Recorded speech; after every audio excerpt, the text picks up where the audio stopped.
Okay. Hey, I just wanted to put this video in there just to go over the concept of a negative.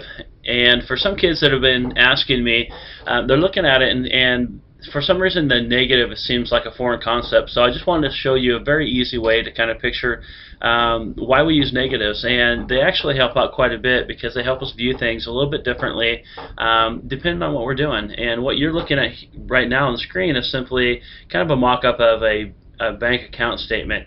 And let me put the hand in here so you can see where I'm pointing here.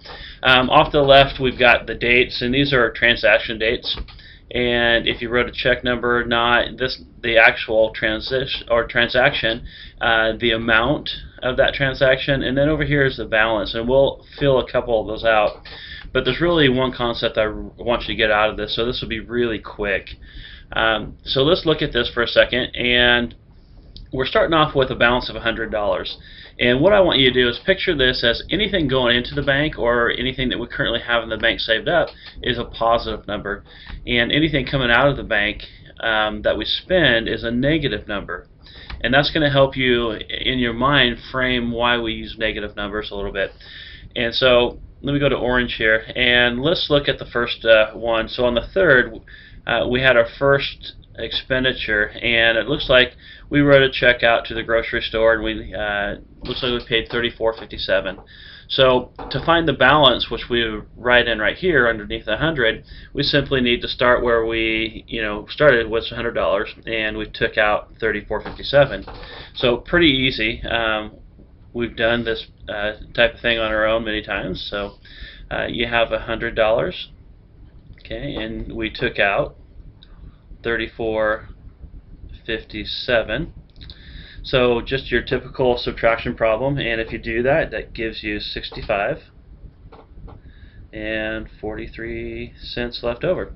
So that's where you're at right now. So if you go back up here, you can, under this column here, you can say that your new balance is 65.43. Okay. So that's where you're at right now, but there's another way to look at this. Remember we said that anything in the bank or anything you add to the bank is a positive number. So if you look at it that way, the 100 still is positive. But we said that anything you take out of the bank is now a negative number. So if we look up here, that 34.57, we can also say 100 plus, and then now put a negative 34.57. You get the same problem, and the problem of course is the same as the one, the 65.43 above, but now it's 100 plus a negative 34.57. So these two are the same thing, it's just two ways of writing it and two ways of looking at it that are a little bit different. So if we move on with that concept, we're at 65.43, and this time we have an addition of $875.50 for check deposit. And so that's a positive number, and we're a positive number here because we're not negative in the whole yet, so that's simply two positives. So go back to orange here. So we have 875 and 50, yeah. And we're going to add to that 65.43, and let's see, that's going to give us what, 940 and 93. So 940.93. Okay, so we added those together, and really I could have put the 65 first and then added it to the 875, but because these are both positive, I didn't worry about that. So the new balance over here, of course, is now 940.93. And now the rest of these you can see are all negative numbers because we're taking money out of the ATM. So we're taking $40 out, we take $103 out, and then finally we take a $797.93 out. So those are all things that we're taking out, so we can view them as negative numbers. So yes, you could look at it as like 940, this is our current balance, minus $40. Or again, you can look at it as $940.93 plus a negative $40.